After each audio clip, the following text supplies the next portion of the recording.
Hello বন্ধুরা, আসসালামু আলাইকুম। দেখেন আমাদের খাগড়াছড়ি 3 নাম্বার সিগন্যাল চলতেছে, প্রচুর পরিমাণ বৃষ্টি হচ্ছে না খুব।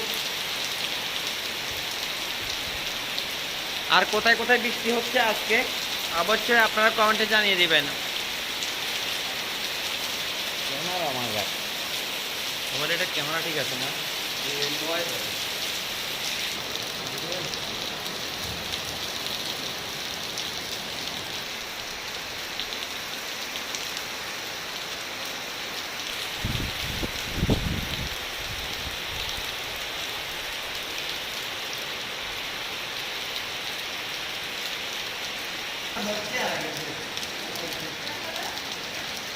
कोई भी आपको दिया,